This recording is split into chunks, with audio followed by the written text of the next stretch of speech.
you have all these different levels, and are these universal levels? Are these different levels per bean? How does that work? Are you talking about the different levels of roasting? The city, city plus, full city, New Jack City, all those levels of roast. Well, ladies and gentlemen, welcome to episode 3. Spring has sprung. Here in Portland, Oregon. Spring all over the world is probably in fine place. We're just getting some sun. It's just happening now. Finally. Well, I love spring. And spring is good because you've kind of been forced outside when you right. When you pop with the hot air popper, you are forced to do that outside. So nice weather. At this moment. At this moment. Ooh, are you sneak peeking to episode 4? Perhaps. Okay. Perhaps. But so at this moment, I've been kicked outside by my significant other in order to roast, which she enjoys, right? She loves the product, but she does not appreciate the process. Right. And did I upload that picture? Did I send you that picture? I need to send you the photo of my lab. Yeah. Right? Yeah. My outdoor lab. Yes. It's very sophisticated. We will get that at the website. Yes. So we'll get that at the in website. case you're at all interested. Right. Roastedhomeshow.com. But the weather, just because it's spring does not mean it's spring in Portland, Oregon. Right. As a matter of fact, it was hailing. I don't know if you had it here, but where I was, it was hailing earlier today, and now it's sunny and probably 60 degrees. Yep. It's beautiful. But okay. Anyway, I keep cutting you off to talk about the weather. No worries. Every podcast needs a weathered moment. So you primarily, and again, maybe we're foreshadowing what's ahead, you primarily roast your beans on a hot air popper, which has one volume on. It's on. Yeah, it's on. You can't change the heat. You can't change a number of things, yet you do all the different levels of roasting with the hot air popper. So it's possible. We kind of chatted about that in the previous episode.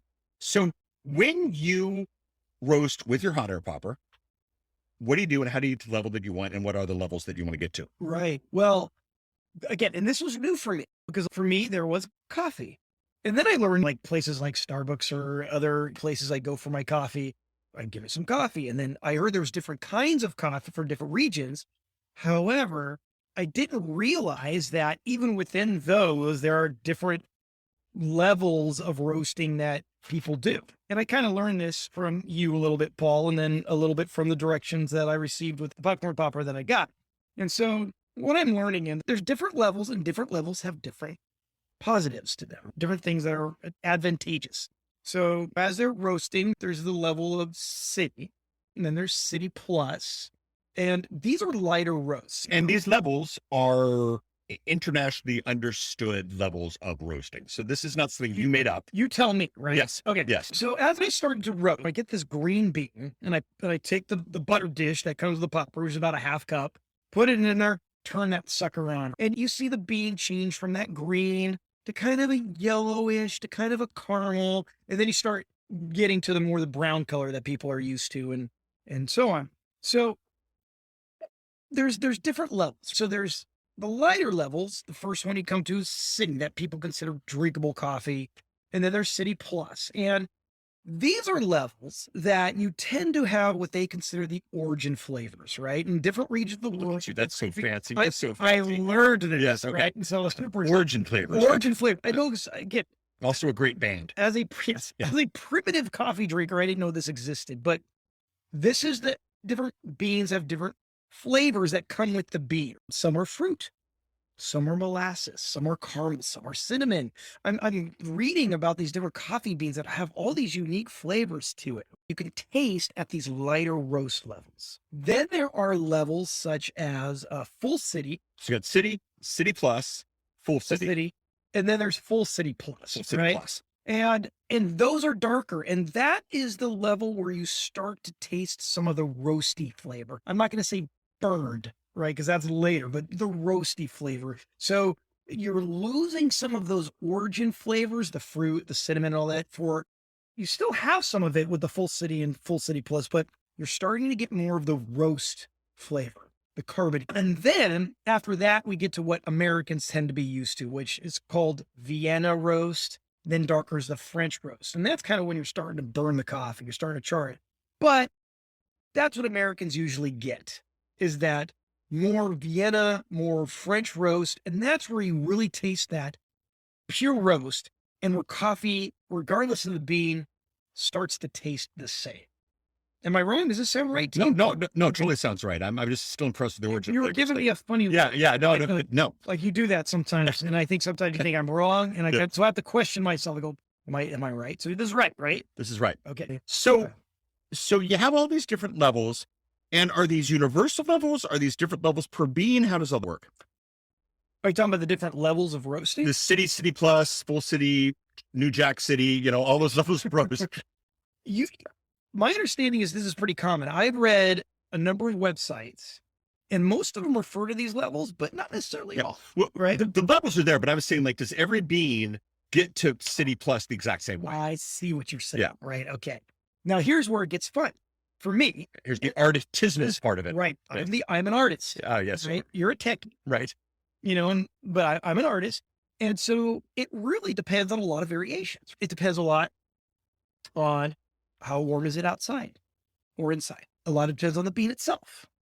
A lot on the actual popcorn popper. It's not like they've calibrated these popcorn poppers to the exact, right? It's an air popcorn popper. Right. So there's some variation. You just got to be able to play around with it. And with experience, there's a gut instinct too. So the way I look at it, and I took notes for this show. Yeah, and it would be notes if you didn't make noise like that. Yeah. See, there's already Yoda. Got Yoda on, not baby Yoda. No, of course. This is the real deal. Right. Old school. Yeah, kind of like us. Yeah, exactly. The real deal, right? And news. Yeah. So I got my notes here that I actually wrote, not type techie artist. It's cursive. Right. All right. So I'm gonna hopefully. Was it from a fountain pen? With artisanal octopus ink. Exactly. Right. Organic farm. It's actually a pencil. Yeah, you use a pencil, not even a pen. All right. So anyway, because I wanted to make sure I had this down. So basically, this is the way I've learned for me. I'm going to give you some generalizations and averages, right? For me, okay, that with my popcorn popper, usually outside, okay, because that's when the smoke alarm went off in my house. Why does the smoke alarm go off? Well, because sometimes there's a little bit of smoke that comes out, and my particular smoke alarm was able to catch that, and it got very annoying. And my dog was spinning, very distressed, spinning and barking and shaking a little bit with it. So we had to stop that. So I have a spot on my deck in the backyard where I tend to do this. This is your lap. This is my lap. Right, exactly. It's my lap.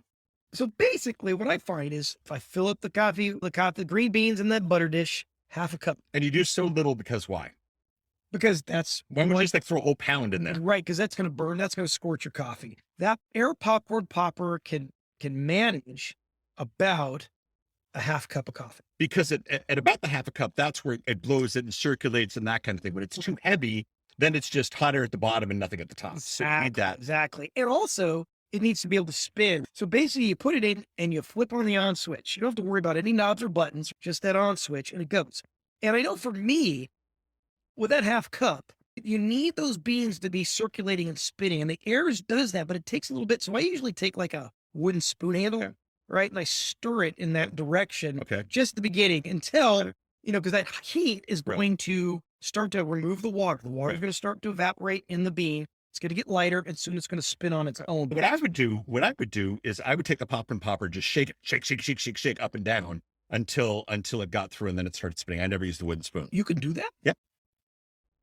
Yeah. So shake until, 30 seconds, shake, 15, shake. After about a minute or two, then it starts spinning by itself. So see how precise this is. Exactly. I just shake. Yeah. I took a wooden spoon and I would stir it until it would be able to spin on its own. Gotcha. So you got those green beans spinning at the bottom. Right. I put on the cover of the popcorn. Right. The geodesic dome. Right. The dome. Exactly. The dome. And I'm watching it go. And I see it and I start to see it change the color. And I always have my phone on the timer so I can kind of catch how long things tend to take. Right. The stages are all based on what you can hear. So it's not so much what you can see.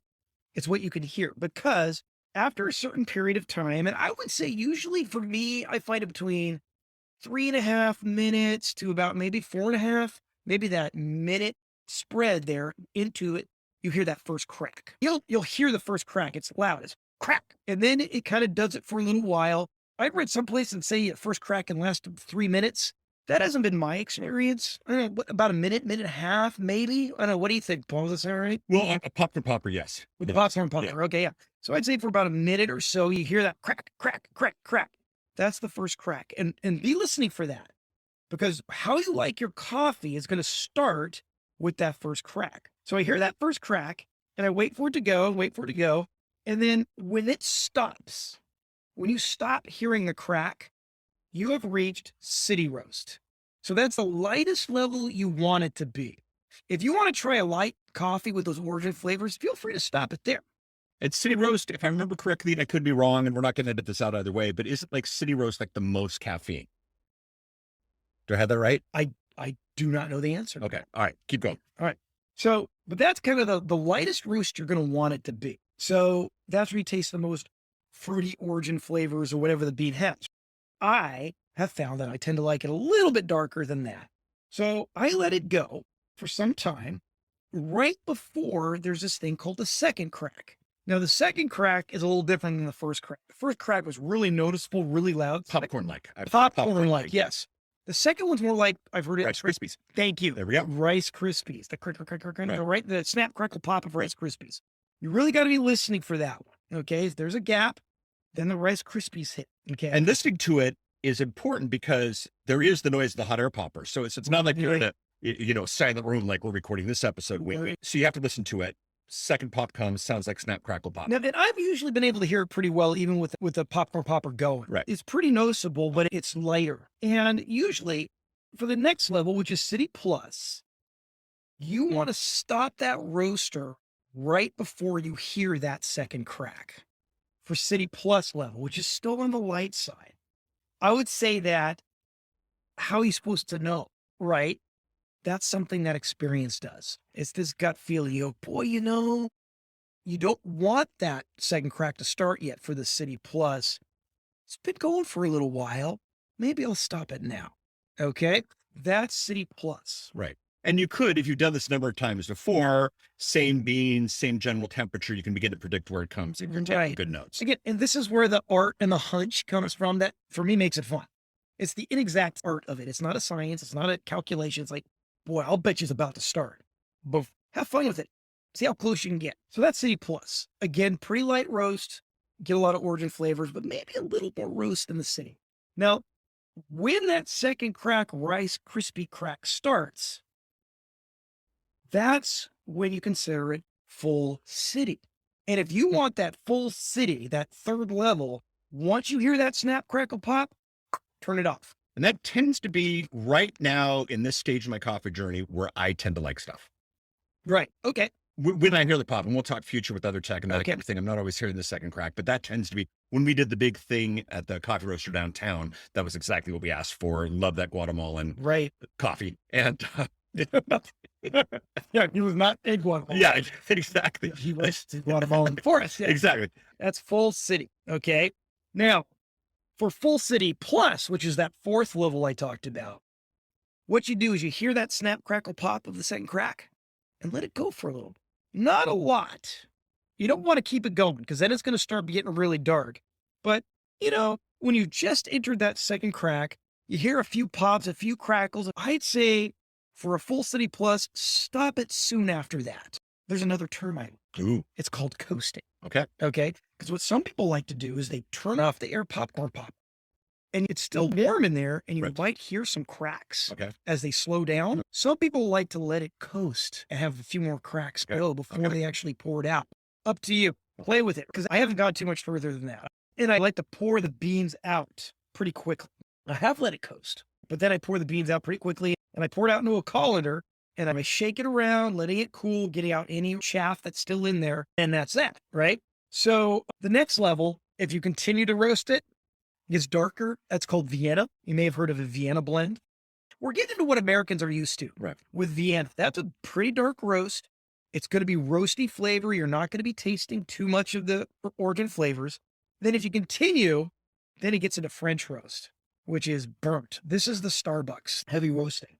The Vienna roast is where I tend to go with my decafs.